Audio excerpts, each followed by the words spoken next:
Kemudian scene pun berpindah di pusat Sangcheon, di sebuah kedai makan. Selamat menikmati makananmu, Sung Nim. Kau juga sudah bekerja keras dalam perjalanan kali ini. Hei, kau bajingan kecil. Kapan kau akan membuka barang antik ini? Beri aku seteguk saja. Bermimpilah, bodoh. Aku tidak akan memberimu sedikit pun. Ngomong-ngomong, ini adalah akhir dari sebuah era. Memikirkan bahwa preman seperti kita memainkan peran sebagai penegak hukum. Ucap pria yang bernama Mu Ginpyo, seorang pemimpin markas besar di daerah pusat. Hei, Yongnim, ada apa dengan pemeriksaan tiket ini? Tanya salah seorang bawahan Mu Ginpyo. Ini keren, kita hanya perlu memeras uang dan minuman, itu saja. Selama Sekte Supreme Sword memberikan dukungan, siapapun yang menghalangi kita, mereka akan dimusnahkan, ucap Mu Ginpyo. Ketika ada bawahan lainnya dengan berlari menghampiri Mu Ginpyo. Yongnim, pria orang itu memanggil. Mu Ginpyo pun seketika melirik ke asal panggilan itu. Ya ampun, Yongnim, saat ini sedang terjadi kekacauan. Itu kecelakaan besar. Aku berlari ke sini dengan cepat, dan sekarang aku sangat kehausan. Serang bawahan itu sembari terengah-engah. Apa kau bisa memberiku sesuatu untuk diminum? Ucap bawahan itu, dan kemudian tanpa bertanya lagi langsung mengambil kendi minuman yang berada di meja Mu Ginpyo. Sontak bawahan yang lain yang berada di tempat itu pun terkejut melihat orang yang melapor tadi seketika langsung meminum minuman Mu Ginpyo. Sontak raut wajah Mu Ginpyo berubah menjadi marah melihat kejadian tersebut. Kau bajingan gila. Alkohol itu adalah sesuatu yang Yongnim dapat dengan susah payah selama misi dengan Sekte Supreme Sword. Tegur bawahan yang lain kepada orang yang melapor itu. Oh, aku sangat menyesal. Aku tidak tahu kalau itu minuman berharga, ucap orang itu. Kalau kau tidak tahu, kau seharusnya diam. Dasar bocah sialan. Kau harus mengiris perutmu hingga terbuka dan mengeluarkan alkoholnya, ucap bawahan itu. Diam. Apa kau tidak mendengarkan perkataanku? Ucap Mu Ginpyo sembari menghempaskan kepala bawahannya itu. Ketika orang yang ingin melapor tadi pun terkejut takut. Apa masalahnya? Gumam dalam hatinya. Kalau kalian meributkan sesuatu yang sepele, hari ini akan menjadi hari terakhir kalian, ucap Mu Ginpyo di hadapan orang yang ingin melapor. Aku mengerti, jawab orang itu. Yongnim, kebetulan, apa kau ingat Cho Illerin dari Madorim? Tanya orang itu mulai menjelaskan. Cho Illerin, orang yang menghilang dari Madorim sekitar 30 tahun yang lalu. Itu benar, jawab orang itu. Tentu saja aku ingat. Dia adalah putri Cho Pyo-cheon, pemimpin Madorim. Dia merupakan wanita tercantik di dunia dan memiliki bakat luar biasa dalam seni bela diri. Jika dia tidak mati karena tubuh Heavenly Yin, situasi di Sangcheon akan sangat berbeda hari ini, jelas Mu Ginpyo kepada bawahannya.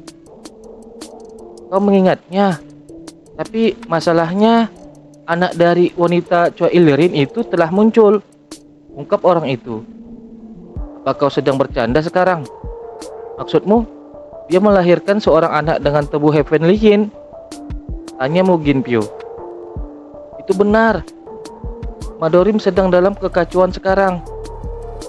Baiklah, apa gunanya penerus muncul saat ini? Orang itu, apa dia mempelajari sebuah seni bela diri? Tanya kembali Mu Ginpyo dengan tatapan mengancam. Aku tidak mengetahuinya, jawab singkat orang itu. Mugenpyo seketika mengambil tombaknya. Tidak, mengapa kau menangkap Woldop? Aku benar-benar tidak tahu. Aku mendengar beritanya dan langsung berlari ke sini, ucap orang itu. Jangan takut, brengsek. Yongnim, mau kemana? Tanya orang itu kepada Mugenpyo. Aku harus pergi ke Sekte Supreme Sword. Habiskan minumanmu, ucap Mugenpyo, kemudian berjalan pergi. Saat ini, orang yang mendukung kita adalah Sekte Supreme Sword, sosok yang kuat di Sangcheon. Karena Madorim tidak memiliki penerus, pikir Sangcheon akan menjadi milik Sekte Supreme Sword. Putra Cho Il-rin yang dipuji sebagai jenius terhebat di Sangcheon. Jika dia mewarisi bakatnya dan menguasai seni bela diri, sudah dipastikan bahwa dia akan tumbuh menjadi seniman bela diri yang hebat. Orang seperti itu dipukuli oleh preman seperti Chol Sabang. Itu konyol. Sudah jelas mereka menyembunyikan sesuatu, pikir Mugenpyo di dalam benaknya. Shin berpindah di istana Madorim. Ketika aku sedang pergi untuk mengurus sesuatu, sepertinya ada cukup banyak peristiwa yang terjadi. Aku mendengar beritanya ketika aku tiba. Apa kau baik-baik saja? Tanya Cho Mugang, pemimpin Madorim saat ini, bergelar Master of the Storm Sword, Paman Jin Murin. Itu bukan masalah besar. Aku telah merepotkanmu, pemimpin sekte, jawab Jin Murin di depan seluruh pemimpin Madorim. Itu kesalahanku. Tolong hukum aku sesuai dengan aturannya, ucap Lord Oyerimwon sembari menundukkan kepalanya. Tidak perlu menyalahkan siapapun, jadi tolong jangan khawatir. Bagaimanapun juga, tampaknya pemimpin sekte telah memenangkan taruhannya. Apa kau sudah mempertimbangkan posisi yang cocok untuk Murin? Tanya pemimpin sekte Cho Mugang di rapat itu. Ya, pemimpin, kami mempertimbangkan untuk menempatkannya di faksi Secret Line. Tidak, itu tidak akan berhasil. Faksi Secret Line yang menangani informasi tidak cocok dengan Murin. Lagi pula, itu tidak akan berhasil, tidak ada ruang. Pendapat dari pemimpin faksi Secret Line. Hei, kau pemimpin faksi Secret Line, tegur dari salah satu tetua. Lalu bagaimana kalau menugaskannya ke pavilion Wanyong? Tidak, itu tidak akan berhasil. Mohon mengertilah. Lalu, Wan Maga, timbangkan opsi lain. Para tetua yang ada di rapat itu saling berbeda pendapat, tidak menemukan ide di mana posisi yang tepat untuk Jin Murin. Mereka semua menghindari Murin, orang yang dipukuli oleh Chol Sabang, gumam pemimpin Madorim, Paman Jin Murin. Aku punya saran, pemimpin. Beritahu aku posisi apa yang cocok untuknya.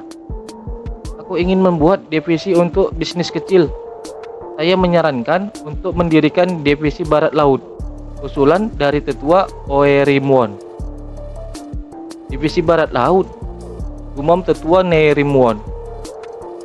Di masa lalu, ketika Madorim mendominasi di Sangcheon, tempat yang bertanggung jawab untuk mengatur urusan bisnis wilayah Barat Laut disebut divisi Barat Laut.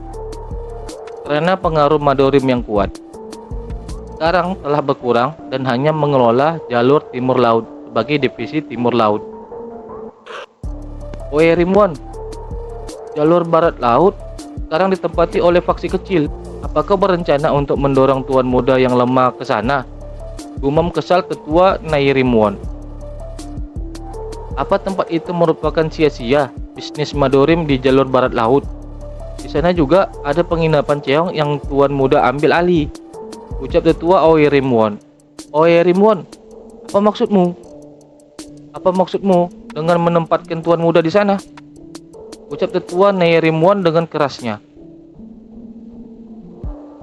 Menurutmu, aku akan mengatakan hal seperti itu hanya karena emosi? Jika bukan itu, lalu apa? Tuan muda hampir kehilangan nyawanya karena ujian konyolmu. Aku Aku akui bahwa tes itu adalah kesalahanku. Aku tidak berharap Tuan Muda sungguh mengambil tindakan. Tapi sekarang segalanya berbeda. Aku sudah melihat potensi yang dimiliki Tuan Muda. Yudhaiha mendengar perkataan itu pun terlihat tersenyum, menggambarkan dia juga sependapat dengan penilaian Tetua Oyerimwon. Sebagai seorang pangeran, dia berada dalam posisi di mana dia harus menciptakan jalannya sendiri. Aku menilai dia sebagai orang dengan kemampuan luar biasa. Jika Tuan Muda tidak bisa diprediksi oleh kita, maka akan sulit bagi orang lain untuk memprediksi tindakannya juga, ucap Tetua Oyerimwon, sembari memberikan hormat kepada pemimpin. Jika bisa membangun divisi barat laut, aku akan mendukung keputusan Tuan Oyerimwon. Tuan Oyerimwon, bagaimana kau bisa mempercayai orang luar? Tenang, hentikan keluhanmu. Keluh dari tetua lainnya kepada Tetua Oyerimwon atas keputusannya. Lord Oyerimwon, ternyata bukan hanya orang tua yang cuma bisa mendongeng, gumam Jin Murin sembari tersenyum. Mendirikan divisi barat laut yang baru. Apa Anda mengerti maksudnya, Lord? Tanya pemimpin. Ini adalah tantangan formal bagi Sekte Supreme Sword. Meskipun Sekte Supreme Sword memiliki banyak bawahan, ada banyak ahli di antara mereka. Jika kita menguasai divisi barat laut, kita bisa menganggapnya sebagai peluang untuk bangkit kembali. Karena Sekte Supreme Sword telah memperketat sumber pendapatan kita hari demi hari. Kita harus menghadapi kenyataan. Jika perubahan diperlukan, yang terbaik adalah Tuan Muda yang menyalakan obor, jelas Tetua Oyerimwon dengan tegas. Lord Oyerimwon, kau serius? Gumam Tetua Oyerimwon dengan tatapan mata yang tajam.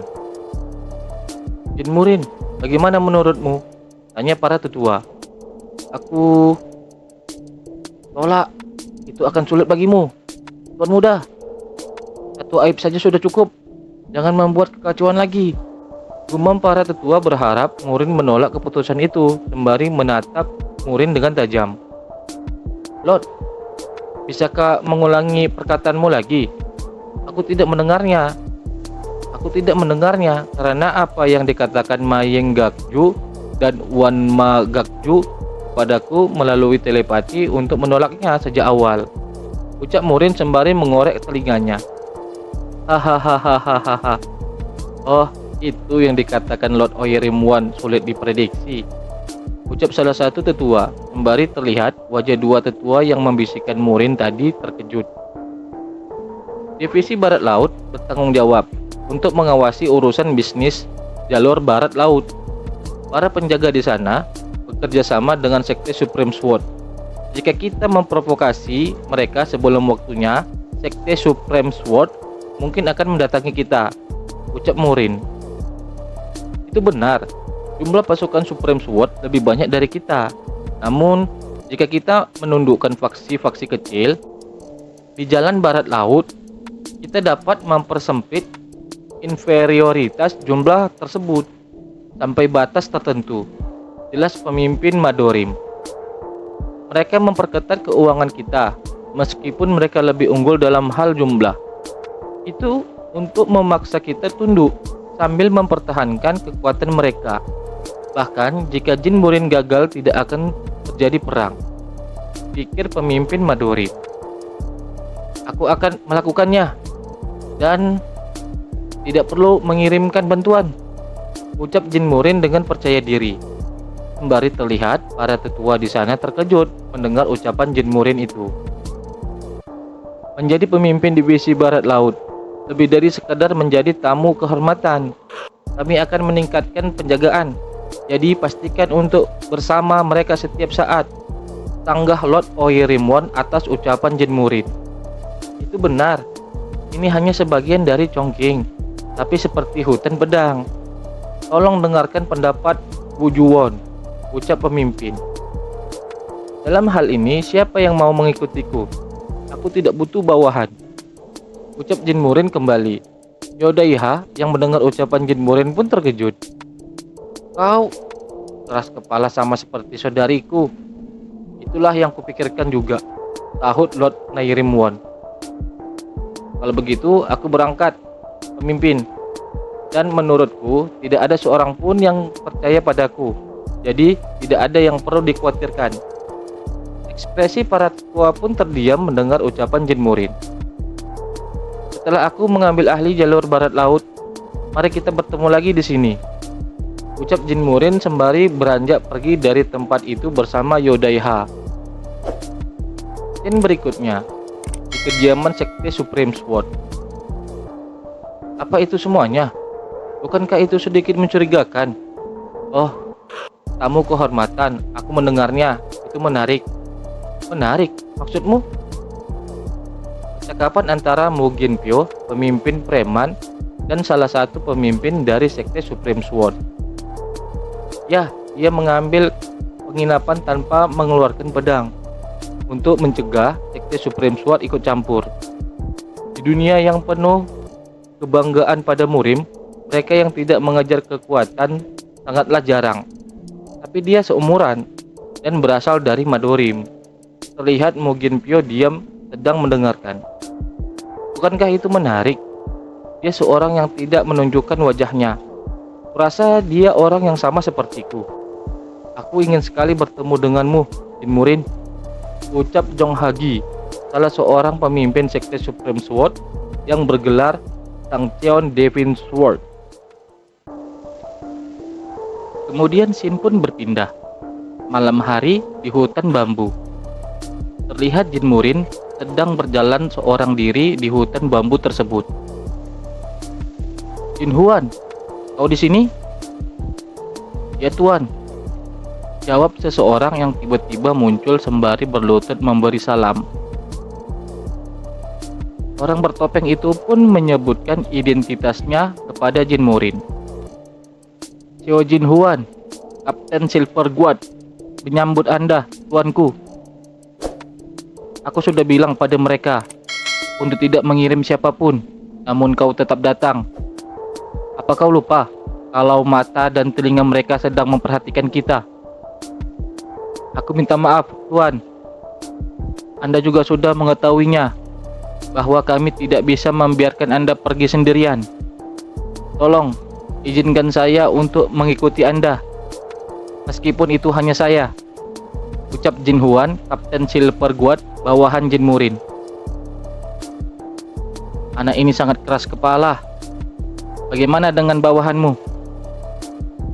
Mereka menunggu di luar kota, siap bergerak kapan saja, jawab Jin Huan sembari diperlihatkan semua bawahan Jin Huan sedang bersiap menunggu perintah. Apa menjalani kehidupan yang basah kuyup oleh hujan dan angin merupakan esensi kehidupan? Siapkan tempat tinggal di dalam kota dan tinggallah di sana, perintah Jin Murin.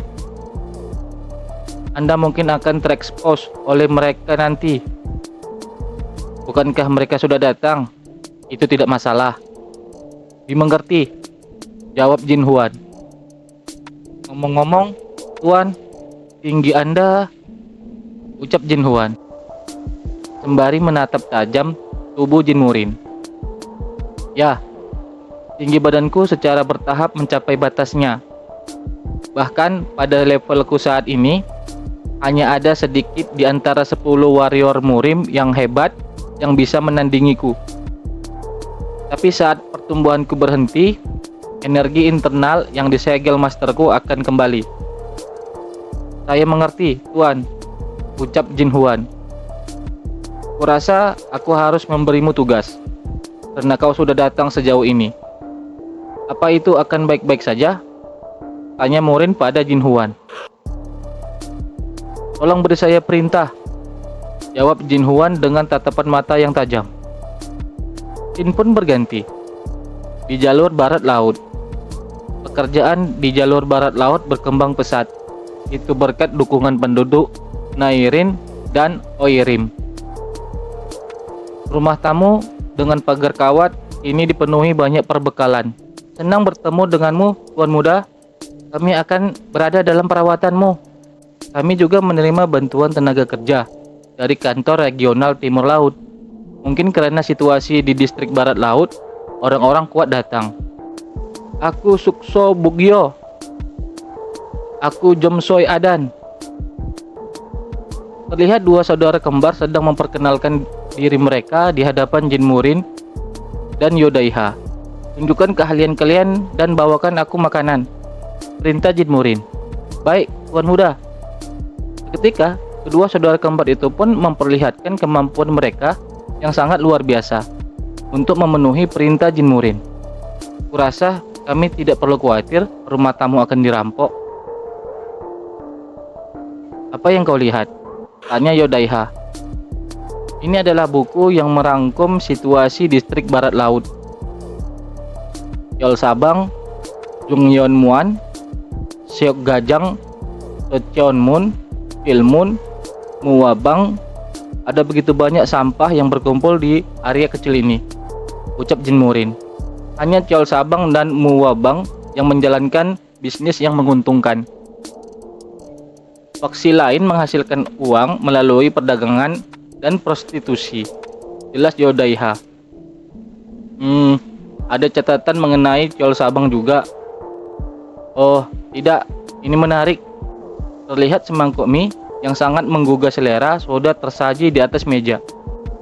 Dikatakan bahwa Chol Sabang dan Muabang tidak akur. Menurutmu apa alasannya? Tanya Jin Murin. Mereka berdua memiliki kesamaan yang sama, yaitu sama-sama merupakan faksi yang menangani pekerjaan Sekte Supreme Sword.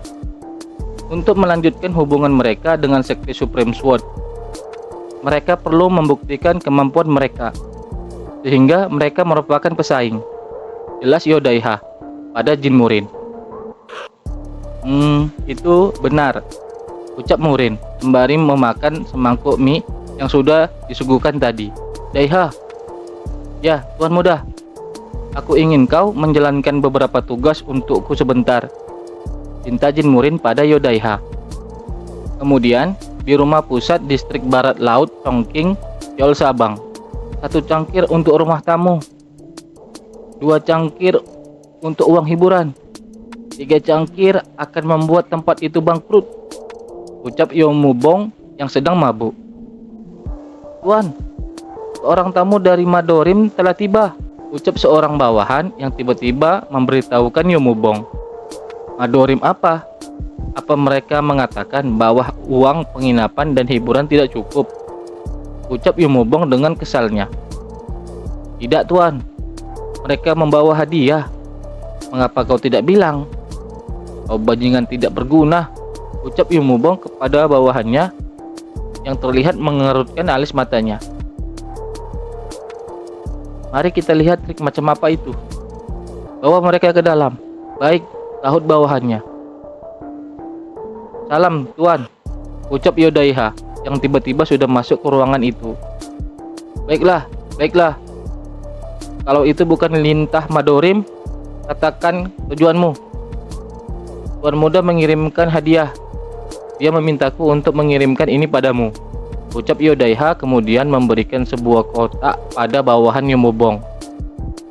Lalu Yomubong pun membuka kotak itu. Biar kulihat. Itu pancake. Tuan Muda mengirimkan hadiah ini untuk merayakan pembukaan bisnis barunya. Bajigur gila. Apakah mencoba membiusku dan membunuhku?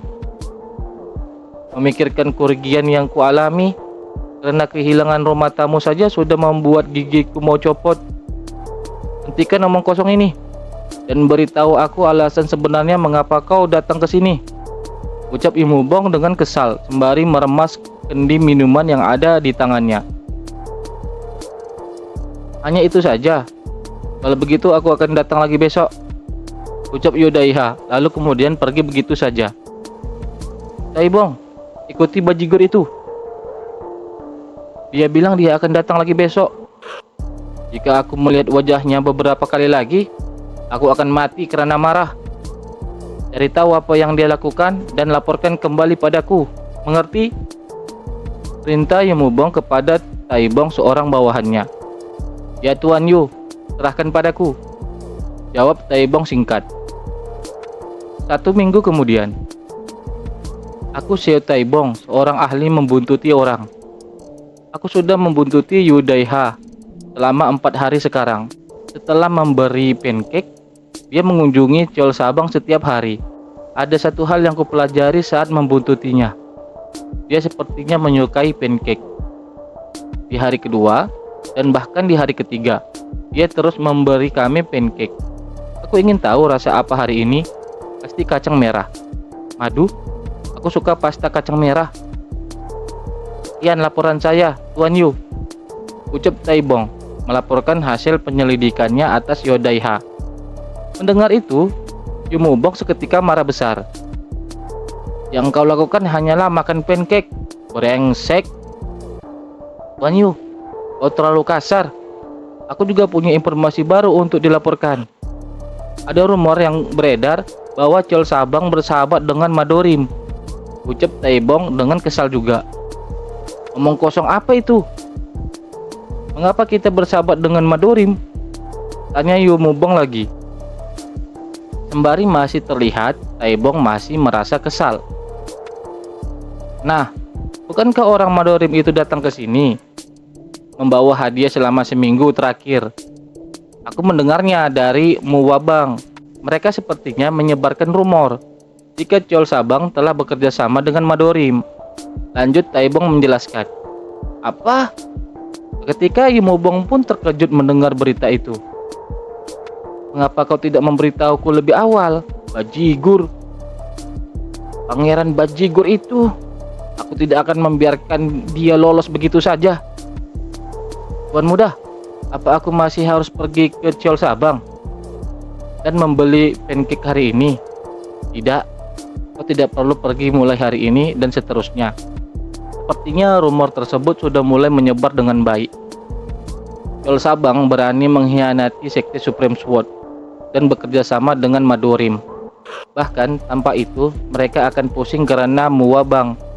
Dia begitu kebingungan hingga dia tidak bisa berpikir jernih. Ngomong-ngomong, sudah hampir waktunya dia datang. Jelas Jin Murin, dan kemudian terlihat langkah kaki yang tergesa-gesa mengarah ke tempat Jin Murin berada. Jin Murin! Teriak Yu Mubong sembari menendang pintu. Bugyo, Adan, tamunya telah tiba. Bawakan alkohol. Perintah Jin Murin kepada saudara kembar itu. Siapa tamunya? Ucap Yu Mubong dengan kesal. Muka Tuan Yu merah sekali. Sepertinya bisa pingsan kapan saja. Cepat kemari dan duduk di sini, ucap Jin Murin sambil melirik Yu Mubong. Duduklah gundulmu.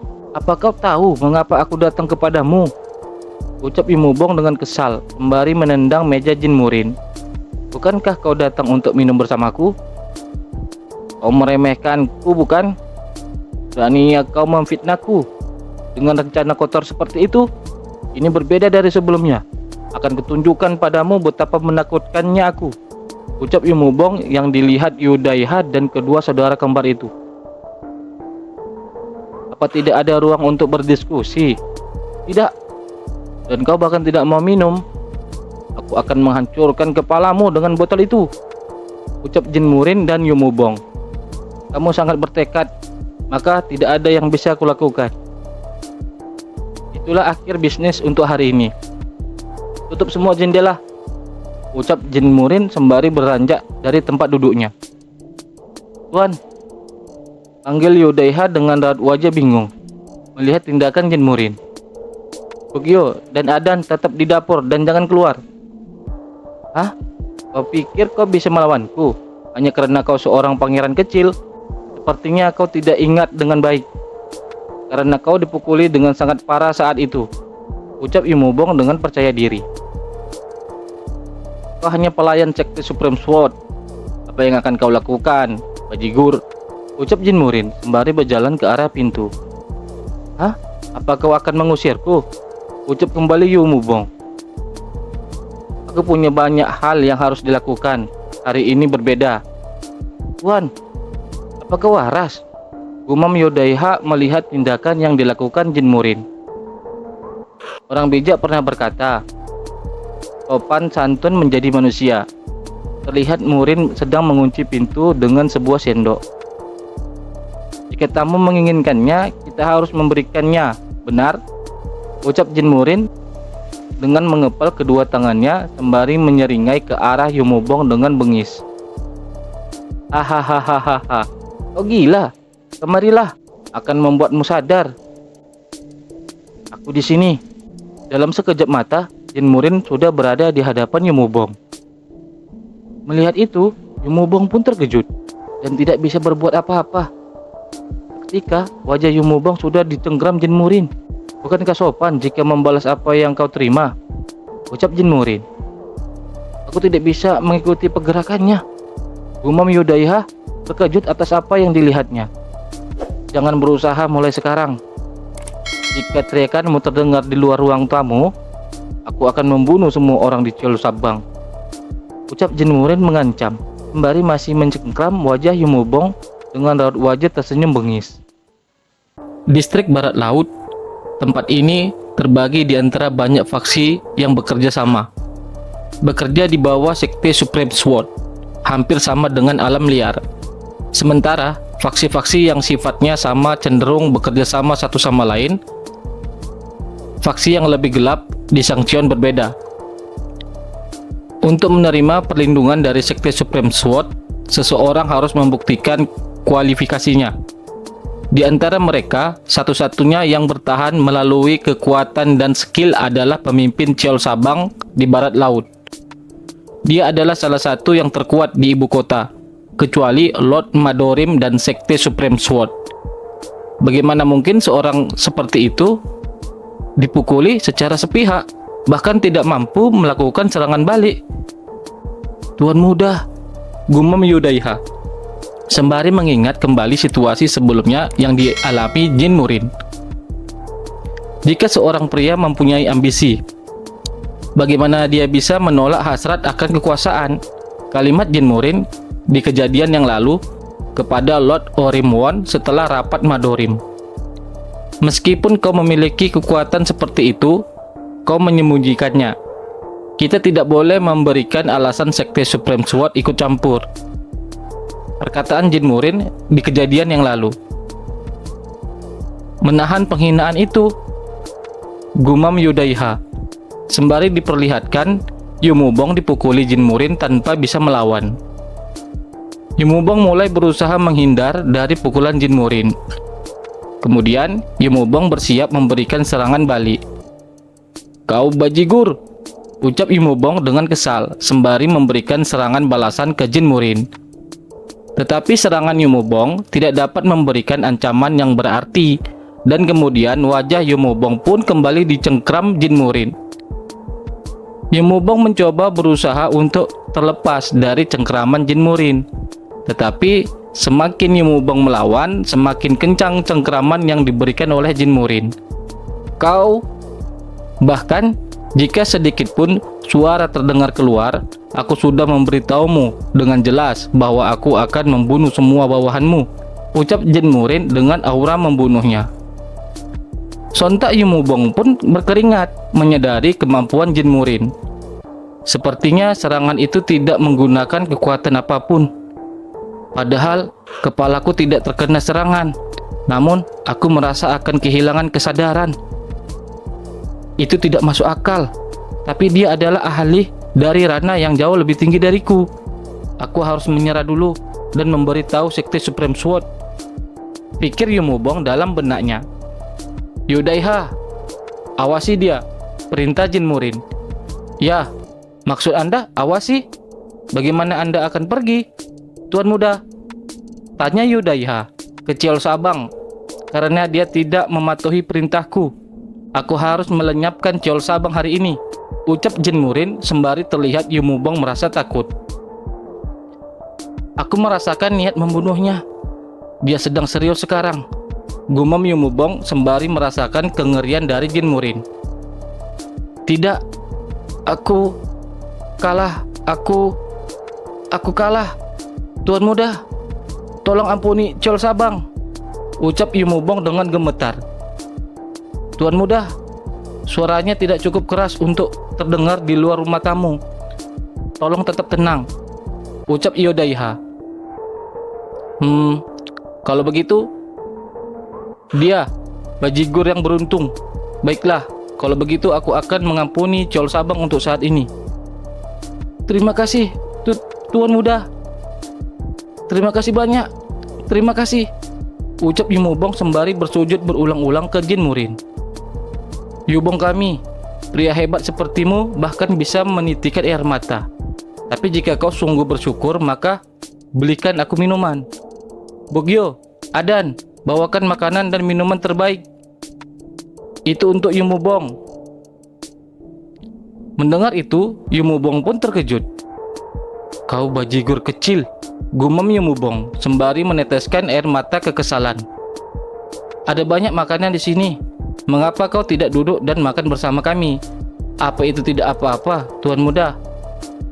Baiklah, ada hal yang perlu kita bicarakan hari ini. Di saat seperti ini, kau harus menikmatinya. Kapan lagi kau akan menikmatinya? Oh, duduklah. Suasana hatiku sedang bagus, panggil Jin Murin sembari tersenyum. Dengan cepat, mereka semua langsung duduk di meja makan itu. Senang melihat semua orang berkumpul seperti ini. Sebelum kita mulai, ada yang ingin kukatakan pada kalian semua. Seperti yang kalian lihat, aku memiliki alasan untuk menyembunyikan kekuatanku, baik di dalam maupun di luar Madorim. Jadi, aku ingin kalian semua berpura-pura tidak melihat apapun hari ini. Yubong datang saja ke rumah tamu untuk minum bersamaku. Terutama kau, Yubong. Apa kau bisa menepati janjimu? Saya akan mengingatnya, Tuan Muda, ucap Yumubong sembari memberi hormat. Bagus, sekarang mari kita bersenang-senang. Kau tidak memiliki pertanyaan lagi kan? Ucap Jin Murin ke Yodaiha. Aku, Tuan Muda, apa Anda orang jahat? Tanya Yodaiha. Kau bertanya padaku apa aku orang jahat? Yubong, merangkak, perintah Jin Murin. Baik, Tuan Muda, sahut Yumubong sembari dengan sigap melakukan perintah Jin Murin. Sekarang beritahu aku apa pendapatmu. Anda orang jahat, Tuan Muda, jawab singkat Yodaiha. Ayo tanya Yubong. Yubong, apa aku orang jahat? Kau bajigur. Kau bocah nakal. Dia sedikit bajigur, tapi dia bukan orang jahat. Lagi pula, dia mengampuni hidupku, bukan? Itu benar. Yubong, sekarang duduk, perintah Jin Murin. Mendengar jawaban dari Yumubong, sontak Yodaiha pun terkejut. Daiha, seni bela diri adalah alat untuk membunuh. Seorang seniman bela diri adalah senjata untuk membunuh. Di dunia seni bela diri yang penuh dengan orang-orang berbahaya, sangatlah bodoh berdebat mengenai kebaikan dan kejahatan. Di dunia ini, ada orang yang menyembunyikan dirinya hanya karena mereka memiliki akar yang sama dengan orang yang ingin membunuh mereka. Apa kau pernah melihat mata anak kecil yang gemetar, ketakutan, di hutan di mana tidak ada satupun sinar cahaya yang bersinar, dikejar oleh seniman bela diri? Bagiku, Murim adalah tentang bertahan hidup. Baik dan jahat, hidup dan mati, semua itu tidak ada artinya jika kau mati. Jelas Jin Murin sembari terlihat Yodaiha menyimak dengan serius, lalu Yumubong terlihat mengangguk-angguk membenarkan. Tuan Muda, kehidupan seperti apa yang telah Anda jalani? Gumam Yodaiha. Saya akan mengingatnya, Tuan Muda, ucap Yodaiha sembari memberikan hormat. Yubong, dilihat dari cara kau mengangguk, kau pasti mengetahui sesuatu. Bisakah kita minum dan bersenang-senang? Ucap Jin Murin sembari menawarkan sebotol minuman di tangannya. Hahaha. Tentu saja, Tuan Muda. Hahaha. Kau mengacaukan hidupku, bajigur, gumam Yubong sembari meneteskan air mata, lalu menerima minuman yang diberikan Jin Murin. Hahaha, aku senang. Apa yang mereka bicarakan hingga mereka tertawa terbahak-bahak? Apa Chol Sabang benar-benar bekerja sama dengan Madorim? Tidak peduli bagaimana aku memikirkannya, sungguh gila memilih Madorim daripada Sekte Supreme Sword. Tuan Muda Madorim dan pemimpin Chol Sabang, mereka telah bekerja sama. Aku harus memberitahu Tuan, pikir seseorang yang mengenakan topeng yang sedang mencari informasi tentang Jin Murin dan Chol Sabang. Tuan Muda, apa yang Anda lihat? Jin Murin menyadari ada seseorang yang memata-matai mereka. Bukan apa-apa, tadi ada tikus di atap. Sepertinya dia lari sambil menertawakan Yubong kita. Ayo, minumlah. Di mana kau belajar minum? Kau cukup berani? Tanya Jin Murin. Hahaha, aku juga salah satu peminum terbaik di Ciol Sabang, jawab Yumubong. Apa anggota asosiasi barat laut juga minum ketika mereka berkumpul? Huhe! Sontak mendengar pertanyaan Jin Murin, Yumubong menyemburkan minuman dari mulutnya, sehingga mengenai salah satu saudara kembar yang ada di sebelah Yumubong. Tuan muda, apa yang baru saja Anda katakan? Tanya Yumubong dengan raut wajah terkejut. Aku menemukan bahwa ada sesuatu yang disebut asosiasi barat laut. Aku ingin tahu lebih banyak tentangnya. Ya, 6 faksi yang mengelola distrik barat laut berkumpul sebulan sekali untuk umum. Ciol Sabang juga salah satunya. Kapan pertemuan berikutnya? Tanya Jin Murin sembari meminum minumannya. Itu sudah 10 hari yang lalu, jadi masih lama sebelum pertemuan berikutnya. Asosiasi Barat Laut akan mengadakan pertemuan lagi dalam beberapa hari, jawab Yumubong. Hubungi aku nanti, mengerti? Ucap Jin Murin sambil meletakkan mangkuk minumannya. Tuan muda, saya akan menghubungi Anda. Tapi kecuali ada yang spesial, kami melakukan pertemuan rutin. Bukankah masih lama sampai pertemuan berikutnya? Ya, itu saja. Sesuatu yang istimewa akan segera terjadi, ucap Jin Murin sembari tersenyum. Scene pun berpindah. Terlihat seseorang warrior parubaya sedang berjalan sendiri. Hei, kau memiliki hobi yang buruk. Sampai kapan kau akan mengikutiku? Ucap warrior parubaya itu menyadari ada seseorang yang mengawasinya. Ternyata yang mengikuti warrior parubaya itu adalah bawahan Jin Murin yang bernama Xiao Jinwan, Kapten Silver Guard Sangcheon. Wan Yukbi, Kepala Cabang Barat Laut Sekte Supreme Sword. Jika aku menangkapmu, hanya akan ada 2 yang tersisa. Wan Yukbi hanya diam sembari mendengarkan. Warrior parubaya itu bernama Wan Yukbi ya guys. Ikuti aku dengan patuh. Tuanku telah memerintahkanku untuk menangkapmu. Kalau kau mengikuti dengan patuh, kau akan segera dilepaskan, ucap Xiao Jin. Haha, jadi begitu. Apa kau yang menculik pemimpin cabang lainnya? Tidak ada jejaknya. Jadi aku berpikir bahwa itu bukan dilakukan oleh kelompok. Aku menduga ini dilakukan oleh seorang ahli terampil. Aku juga belum menunggu giliranku. Aku membayar banyak uang untuk pengawalan ini. Keluarlah, Twin Sword Demon, ucap Wan Yukbi sembari memanggil pengawalnya.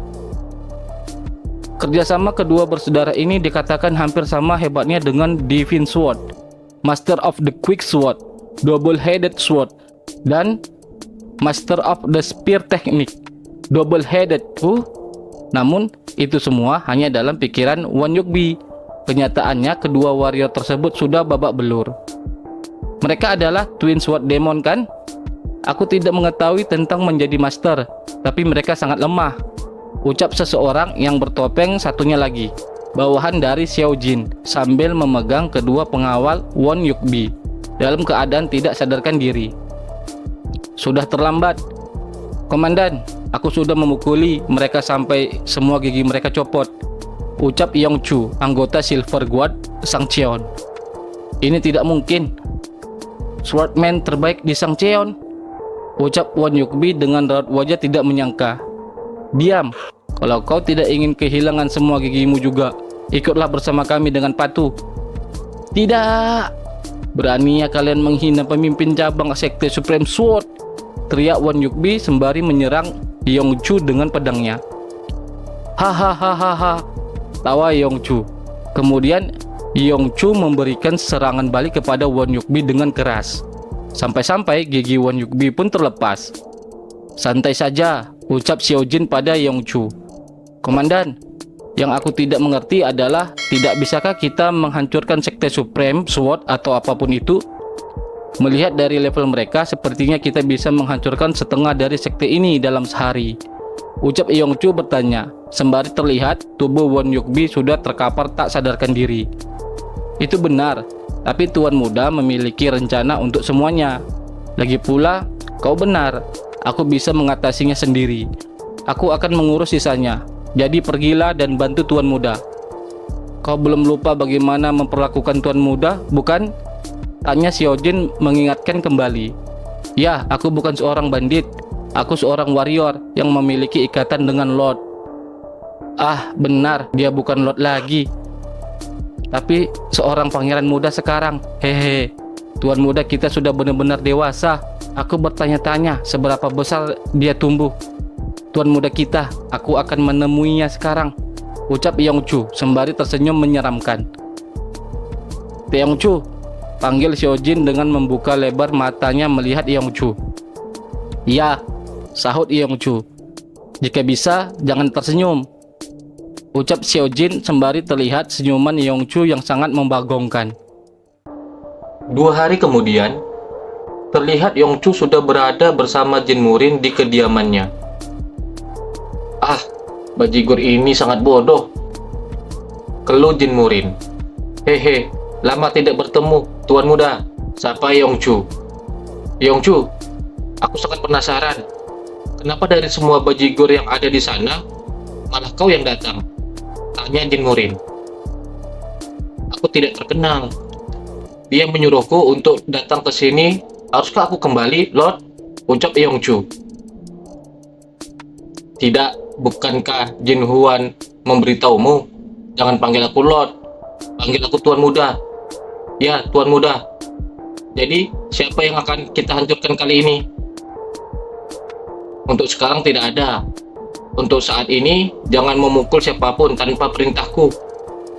Mendengar perkataan Jin Murin, Yongchu pun bertanya-tanya dalam benaknya. Jika tidak ada yang perlu dihajar, lalu mengapa Anda memanggil saya ke sini, Tuan Muda? Tanya Yongchu. Bukan aku yang memanggilmu, bajigur. Aku menyuruhnya untuk mengirim seseorang, tapi kau yang datang. Jawab Jin Murin sembari menghapus-hapus wajahnya pusing menghadapi masalah yang datang padanya. Kemudian, Yongchu pun terbengong sesaat mendengar itu. Jadi begitu, saya mengerti, ucap Yongchu dengan polosnya. Idiot ini, keluh Jin Murin dengan kesal. Orang yang harus kita hancurkan akan segera muncul. Untuk saat ini, kau tidak boleh menggunakan seni bela dirimu. Apa kau mengerti, Yongchu? Ah, ya, saya mengerti, jawab Yongchu.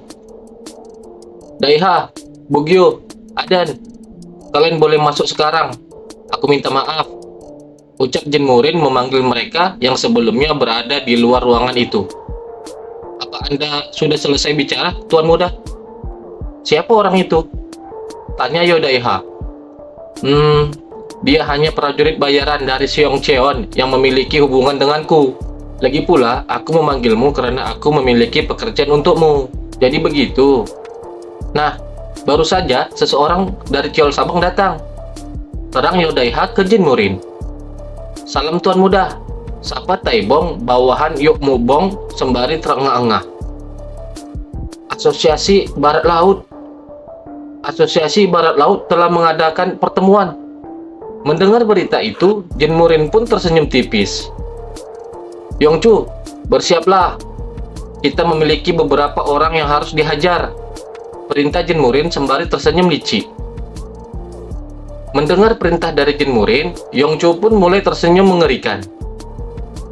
Kemudian, scene berpindah. Malam hari di Sangcheon, distrik Barat Laut, Blue Mirror Fortress. Terlihat banyak orang yang datang. Ini adalah rumah bordil kelas atas di distrik Barat Laut.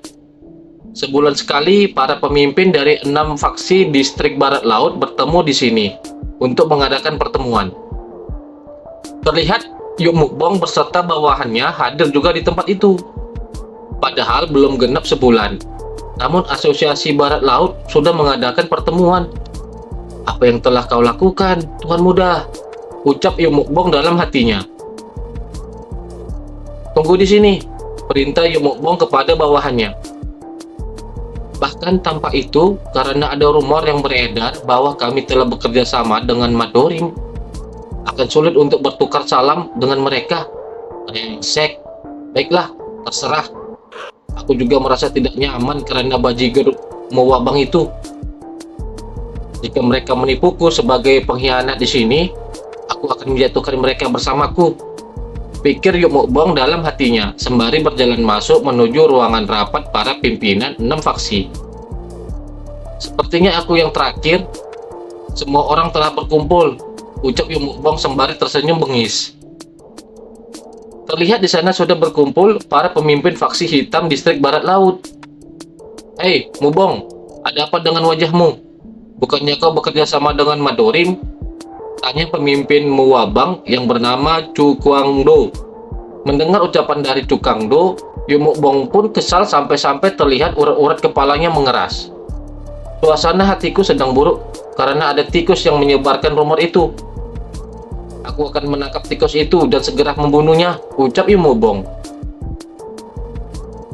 Bunuh aku jika kau bisa, bajigur. Kau yang akan kubunuh pertama begitu ada kesempatan. Pikir mereka berdua yang saling menyimpan dendam. Jika kalian ingin bertarung, bertarunglah di luar. Aku tidak bisa melihat rumah bordirku dihancurkan, ucap pemimpin si Jiazung yang bernama Seok Gumjang. Aku akan mengawasi 6 faksi saat ini. Kalau begitu, mari kita mulai pertemuan ini. Aku akan bersabar untuk saat ini, pikir Yu Mukbong setelah mendengar ucapan Seok Gumjang. Tuan Jang, ngomong-ngomong, batas waktu pertemuan berikutnya masih 20 hari lagi. Apa yang sebenarnya terjadi hingga Anda mengadakan pertemuan begitu mendesak? Tanya salah satu pemimpin dari faksi hitam. Pagi ini aku melihat para warrior dari Sekte Supreme Sword berlari dengan tergesa-gesa di jalanan. Aku segera pergi ke Sekte Supreme Sword untuk mencari tahu apa yang sedang terjadi. 6 pemimpin cabang Sekte Supreme Sword menghilang. Sontak pemimpin faksi hitam yang ada di rapat itu terkaget setelah mendengar kabar yang diungkapkan oleh Tuan Seok Jang. Ucap Yu Mukbong terkaget sampai raut wajahnya memucat setelah mendengar kabar karena dia mengingat perkataan sebelumnya dari Jin Murin yang sebelumnya mengatakan sesuatu yang istimewa akan terjadi. Para pemimpin faksi hitam yang ada di sana sontak memandang ke Yu Mukbong yang dikarenakan reaksi terkagetnya itu. Oh, tidak, hanya saja berita yang mengejutkan, hahaha, ucap Yu Mukbong canggung. Dia bilang sesuatu yang istimewa akan terjadi. Apa ini yang dibicarakan? Tuan muda, bahkan pemimpin cabang Sekte Supreme Sword yang bukan orang biasa. Apa yang Tuan muda lakukan? Jantungku terasa akan meledak, pikir Yu Mukbong panik. Apa itu perbuatan Madorim? Sontak mendengar pertanyaan itu, Yu Mukbong pun kaget setengah mati. Sepertinya tidak seperti itu, karena kemunculan pangeran muda baru-baru ini, Sekte Supreme Sword telah memantau Madorim dengan cermat, tapi tidak ada pergerakan dari mereka.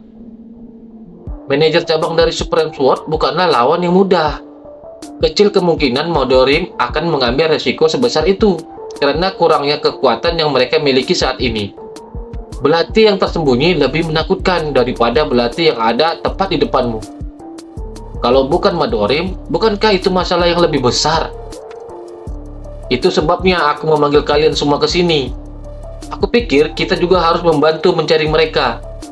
Ini masalah Sekte Supreme Sword. Tiba-tiba perbincangan mereka berhenti. Tuan Jang! Tuan Jang! Teriak suara memanggil dari luar ruangan rapat para pemimpin. Apa yang terjadi? Sahut Tuan Seok Jang. Kita harus bersembunyi. Seseorang yang tidak dikenal telah menerobos masuk dan memukuli para penjaga, ucap penjaga dari luar ruangan. Apa? Berapa banyak dari mereka di sana? Tanya Tuan Jang yang seketika matanya terbelalak melihat sesuatu di depannya. Inilah alasan mengapa aku benci bajigur pemarah. Jika seseorang mencoba berbicara, kau harus mendengarkan dengan sopan. Kenapa kau malah berkelahi? Ucap Yongchu yang tiba-tiba sudah masuk ke ruangan itu sesudah memukuli para penjaga. Menyingkirlah bajigur, perintah Jin Murin sembari menendang Yongchu karena menghalangi jalannya. Ah, baik, jawab Yongchu. Aku sedih, apa sudah dimulai? Padahal tokoh utamanya belum datang, ucap Jin Murin sembari memasuki ruangan rapat itu. Kau, Pangeran Madorim, teriak Chu Kwangdo, pemimpin Muwabang. Jadi, bajigur itu, Yu Mukbong. Dia benar-benar bekerja sama dengan Madorim. Ah, ya, Pangeran juga seorang pengusaha yang beroperasi di distrik barat laut. Hahaha. Jawab Yu Mokbong panik. Kau melakukan pekerjaan yang sangat bagus, Yu Mokbong. Untuk saat ini, jika kau ingin tetap hidup, duduklah dengan tenang. Ucap Jin Murin dengan telepati ke Yu Mokbong. Yongchu, hajar siapa saja yang membuka mulut atau berdiri dengan dua kaki tanpa ampun. Tetapi jangan memukul wajah mereka, perintah Jin Murin ke Yongchu. Ya Tuan Muda, aku tidak akan menahan diri, jawab Yongchu sambil mengepal tangannya bersiap. Tiba-tiba, salah seorang pemimpin faksi hitam dengan sebuah pedang besar di tangannya mencoba menyerang Yongchu. Bocah ini, beraninya kau muncul di sini dan menyinggung asosiasi barat laut. Aku, Lord dari Seven Sword, Do Yonggang akan berurusan denganmu. Seketika, Do Yonggang terhempas, sampai-sampai giginya pun lepas. Sontak para pemimpin yang lain yang ada di ruangan itu pun terkejut setelah melihat Do Yonggang, pemimpin Seven Sword, sudah terkapar tidak sadarkan diri di depan mereka. Kalian datanglah padaku sekaligus. Kalian bajigur bodoh, ucap Yongchu santai sembari mengorek telinganya. Mendengar itu, dengan cepat para pemimpin faksi hitam itu menyerang Yongchu secara bersamaan. Tuan Muda, Tuan Muda, apa Anda benar-benar berniat membunuh mereka? Tanya Yu Mokbong memakai telepati ke Jin Murin. Jika diperlukan, aku mungkin akan membunuh salah satu dari mereka, jawab Jin Murin dengan serius. Itu akan menjadi pilihan yang tepat jika Anda mengampuni nyawa Tuan Xiaojang. Dia adalah seorang yang cerdas. Lalu siapa yang harus kubunuh? Cukang Do dari Muabang. Sembari diperlihatkan Tuan Seo sedang berusaha menyerang Yongchu. Namun, semua serangan itu tidak berarti apa-apa bagi Yongchu. Lihat bajigur pengecut itu. Dia adalah rentenir yang kejam. Jadi jika Anda membunuhnya, Anda akan mendapatkan dukungan publik. Sungguh, Cukang Do dari Muabang. Cukang Do dari Muabang. Obrolan Jin Murin dengan Yu Mokbong sembari masih diperlihatkan pertarungan Yongchu yang diserang dari belakang oleh Cukang Do. Yongchu, bunuh orang yang paling jelek di sini. Kau tinggal memilih salah satu dari mereka yang terlihat yang melakukan riba. Perintah Jin Murin ke Yongchu. Saya mengerti, Tuan Muda, jawab Yongchu singkat, sambil memukul dengan keras salah seorang dari faksi hitam. Apa Anda bicara tentang pria tangguh yang duduk di sana? Ucap Yongchu sembari menunjuk Yu Mokbong. Siapapun akan mengatakan bahwa pria di sana adalah yang paling jelek, ucap Yu Mokbong panik. Mata Yongchu tiba-tiba terbuka lebar melihat ke arah Yu Mokbong. Yu Mokbong semakin panik dengan wajah yang memucat menyadari dirinya dipelototi Yongchu. Kau bajigur, teriak Cukang Do dengan sebilah pisau di tangannya menyerang kembali Yongchu yang sedang berpikir. Aku akan membunuhmu terlebih dahulu, ucap Yongchu yang tiba-tiba berhenti berpikir. Seketika Cukang Do yang akan menyerang Yongchu pun terdiam. Kemudian dengan sangat kuat Yongchu memberikan pukulan mautnya kepada Cukang Do. Pukulan itu pun menimbulkan efek ledakan yang sangat dahsyat saking kuatnya. Yongchu pun berdiri dengan garangnya setelah melepaskan pukulan yang dahsyat itu. Seketika itu juga Yu Mokbong merasa sangat lega, menyadari bukan dirinya yang menjadi sasaran Yongchu. Cukang Do pemimpin Muabang dikalahkan dengan satu pukulan. Tidak kusangka ada ahli seperti itu di antara tentara bayaran Sang Cheon, pikir Yu Daiha dengan ekspresi wajah yang terkejut. Jaga pintu masuknya. Tidak peduli mau kawan ataupun lawan, hancurkan kepala siapapun yang mencoba masuk, perintah Jin Murin. Ya, baik Tuan Muda, jawab Yu Daiha dengan sigap. Sekarang setelah kalian memahami suasananya, duduklah. Nah, karena tidak ada kursi, ini harus dilakukan.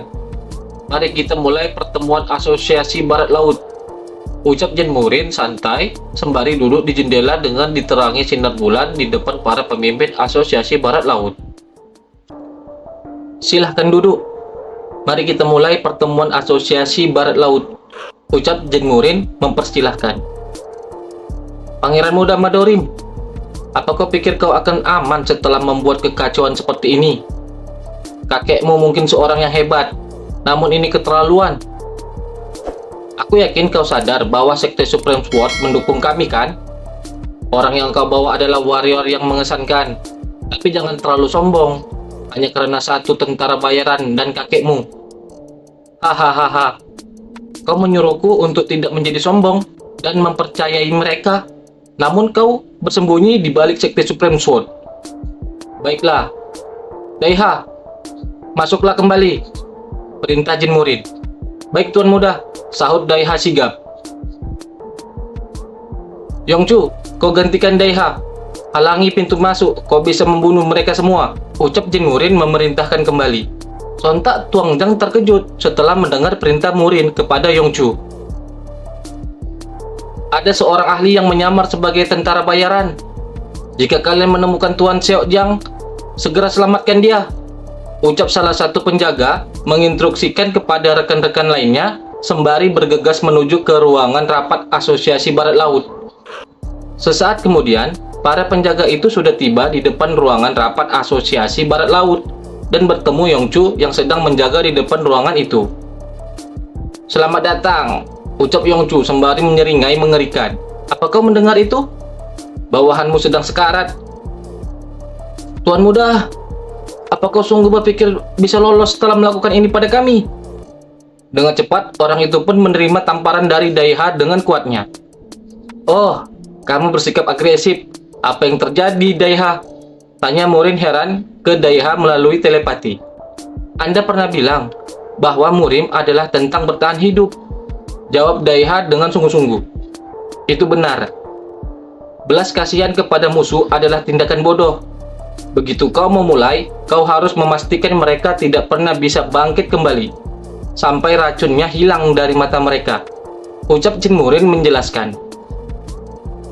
Apa yang kau inginkan? Wah, itu luar biasa. Ajar mereka lebih banyak lagi. Berhenti. Beberapa saat kemudian, Tuan Zhang dan pimpinan Asosiasi Barat Laut lainnya sudah terkapar tak berdaya. Temukan Tuan Zhang. Jangan lengah. Lawan kita seorang ahli. Suara para penjaga. Apa itu bala bantuan? Mereka tampak seperti orang baik.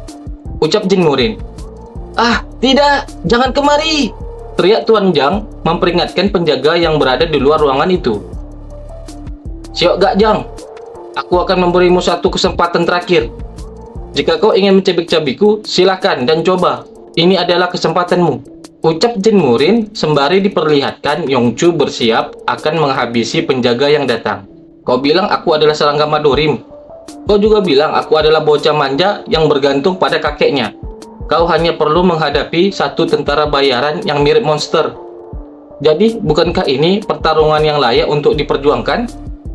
Ucap kembali Jin Murin, sembari diperlihatkan para pemimpin Asosiasi Barat Laut membayangkan kengerian Yongchu. Dengan raut wajah yang pucat cemas, Tuan Zhang pun seketika berpikir, Yongchu yang seperti monster itu saja sudah mengerikan. Pastinya, yang bisa mengendalikannya lebih menakutkan lagi. Yah, rasa intimidasi yang tak dapat dijelaskan ini. Aku tidak pernah menduga akan tiba suatu hari di mana aku akan merasa kasihan pada mereka. Gumam Yuk Mubong dengan raut wajah takutnya. Yuk Bang, panggil Jin Murin. Ya Tuan Muda, jawab Yuk Bong dengan sigap. Muwabang sudah hancur. Pergi dan ambil alih wilayah Muwabang. Mulai hari ini, itu wilayahmu. Ucap Jin Murin. Sungguh? Bisakah saya melakukan itu? Tanya Yuk Mubong dengan ekspresi yang sangat tak menyangka. Tetapi uang yang diperoleh dari riba itu harus kau kembalikan kepada para korban dan melepaskan wanita yang diculik dan memberikan mereka biaya perjalanan. Kau bisa melakukan itu kan? Tentu saja. Serahkan padaku, Tuan Muda. Lalu terlihat Daiha bingung melihat tindakan Jin Murin. Tindakannya kejam dan dia tidak ragu-ragu. Terkadang dia tidak menunjukkan belas kasihan sedikit pun kepada orang yang dia anggap musuh. Dia mungkin tampak seperti penjahat, tapi dia memiliki aturan tegasnya sendiri untuk bertahan hidup. Hal yang sama berlaku untuk prajurit bayaran Yongchu. Dia juga tidak ragu-ragu. Sejauh yang aku tahu, tidak ada warrior lain di Murim yang menunjukkan tingkat otoritas seperti itu. Jelas sekali Tuan Muda sangat mencurigakan. Sepertinya memiliki beberapa rahasia. Di sisi lain, alasanku tidak merasa gelisah mengikuti pria ini adalah karena ada satu hal yang menjadi pasti hari ini. Gumam Daiha dalam benaknya. Tuan Muda, Aku menyerah. Tolong lepaskan bawahanku. Mohon Tuan Zhang beserta pemimpin lainnya sembari bersujud di depan Jin Murin. Jika itu orang ini, dia pasti akan mendapatkan kembali dominasi Madorim yang hilang. Daiha, pergi dan panggil Yongchu. Jika kau menundanya, tidak akan ada lagi yang tersisa dari Xiaojiang. Sembari diperlihatkan, Yongchu menyiksa pasukan Tuan Zhang dengan kejam. Semuanya di sini, dengarkan baik-baik. Mulai hari ini, kalian harus memutuskan hubungan resmi kalian dengan Sekte Supreme Sword. Baik, Tuan Muda, jawab Tuan Zhang dan yang lainnya. Berapa banyak kau membayar Sekte Supreme Sword? 50% dari keuntungan bisnis kami. Apa masih ada yang tersisa setelah membayar sebanyak itu? Tentu saja tidak. Kami mengisi kekurangan tersebut dengan uang dari sumber lain, seperti riba dan kegiatan ilegal lainnya. Untuk bertahan hidup di ibu kota, mereka harus berpegang erat pada Sekte Supreme. Jika mereka menggunakan dana dari sumber lain untuk menutupi kerugian bisnisnya, pikir Jin Murin, kalian tidak akan mampu melatih pasukan atau membangun kekuatan kalian. Sekte Supreme Sword adalah sekelompok pencuri yang dengan cerdik menjaga perbedaan kekuatan. Kau lihat Yuk Bang tadi kan? Aku sedikit berbeda. Aku tidak memiliki niat mengambil bisnis kalian. Teruslah beroperasi seperti sekarang. Tapi berikan 10% dari keuntungan kalian kepada Madorim, ucap Jin Murin menjelaskan. Mendengar penjelasan Jin Murin itu, semua pimpinan asosiasi Barat Laut pun bingung dan bertanya-tanya. Anda bilang 10%, Tuan Muda? Tanya kembali Tuan Zhang kebingungan. Mengapa? Jika kalian tidak menyukainya, haruskah aku menaikkannya menjadi 50%? Tanya kembali Jin Murin. Sontak seketika, Tuan Zhang pun dipelototi rekan-rekannya. 10%? Meski begitu, itu adalah risiko yang besar bagi kami, ucap Tuan Zhang. Haruskah kita turunkan Xiaojiang? Bagus, pembayarannya ditetapkan dengan tarif harian. Sebaliknya, Asosiasi Barat Laut akan berpartisipasi aktif dalam kegiatan Madorim, terang Jin Murin sembari diperlihatkan Tuan Zhang menuangkan minuman ke Jin Murin. Jika kalian memutuskan hubungan dengan Sekte Supreme, pasti akan ada krisis. Namun, jika Sekte Supreme Sword menyerang kalian, aku akan menghentikan mereka. Mendengar ucapan Jin Murin itu, para pemimpin Asosiasi Barat Laut pun terkejut tak menyangka. Bukankah lebih baik menjalani kehidupan di mana kau bermimpi dan secara bertahap mengembangkan kehormatanmu daripada hidup sebagai budak? Membayar 50% keuntunganmu seumur hidup? Sungguh, akankah kesempatan seperti itu datang? Kemudian Jin Murin terdiam sembari tersenyum. Aku bersumpah demi hidupku, ucap Jin Murin sembari terlihat semua pemimpin Asosiasi Barat Laut membungkuk patuh. Kemudian, scene berpindah di Madorim. Terlihat para tetua Madorim sudah berkumpul mengadakan rapat penting. Bukankah mereka pemimpin distrik Barat Laut? Apa yang terjadi? Ini membingungkan. Ini bukan suasana biasanya. Mungkinkah terjadi sesuatu pada Tuan Muda? Ucap para tetua Madorim saling bertelepati melihat para pemimpin Asosiasi Barat Laut menghadap kepada mereka. Aku tidak mengira aku akan menemuimu di sini, ucap pemimpin Madorim Cheon Mukgang, paman Jin Murin, kepada Tuan Zhang dan rekan-rekannya. Kami juga tidak mengira hari ini akan tiba. Kita tahu bahwa Asosiasi Barat Laut dan Madorim tidak berhubungan baik. Meski begitu, terima kasih telah menemui kami dalam waktu yang singkat ini, ucap Tuan Zhang. Ya, apa yang membawamu kemari? Tanya paman Mugang ke Tuan Zhang. Mulai hari ini, para pemimpin distrik Barat Laut ingin bekerja sama dengan Madorim. Kami harap Anda memberi kami izin, ucap Tuan Zhang sembari memberikan hormat kepada Madorim diikuti rekan-rekannya. Sontak mendengar ucapan Tuan Zhang itu, para tetua Madorim terkejut tak menyangka. Begitu juga dengan pemimpin Madorim, Cheon Mukgang. Apa kau bercanda dengan kami? Bukankah kalian beraliansi dengan Sekte Supreme Sword? Ucap salah seorang tetua Madorim. Oh, bercanda? Hah? Bagaimana kau bisa memperlakukan orang yang datang menemui kita di saat-saat sulit dengan rasa tidak hormat seperti itu? Jin Murin dari Madorim menyapa Lord. Ternyata ucapan itu dari Jin Murin yang baru tiba di dalam rapat itu. "Masuklah, tadinya aku akan memanggilmu. Bisakah kau menjelaskan apa yang terjadi?" tanya Paman Mugang. "Kami memberitahu mereka tentang manfaat yang akan mereka dapatkan jika mereka bergabung dengan kita. Kami dengan penuh hormat memujuk mereka," jelas Jin Murin. "Jika dia menganggapnya penuh hormat, maka bandit dan bajak laut itu adalah Buddha," gumam Tuan Jang. "Dengan syarat mereka tetap bisa menjalankan bisnis mereka. Mereka berjanji akan membayar 10% dari keuntungan mereka dan secara aktif bekerja sama dengan Madorim," lanjut jelas Jin Murin. "Apa itu benar?" tanya Paman Mugang. "Ya, itu benar," jawab Tuan Jang dengan memberikan hormatnya sembari bersedih. "Tipuan macam apa yang dilakukan Tuan Muda itu?" ucap para tetua Madorim saling bertelepati. "Beberapa saat yang lalu, Tuan Muda dipukuli oleh pemimpin Ciol Sabang. Apa dia mempelajari semacam teknik demonik tanpa sepengetahuan kita?" Terlihat tetua Orimwan hanya diam sembari memegangi tangannya sendiri. "Lihat itu, kalian. Mataku tidak pernah salah." "Brengsek." Mendengar ucapan dari tetua Nei Rimwan, tetua Orimwan pun kaget.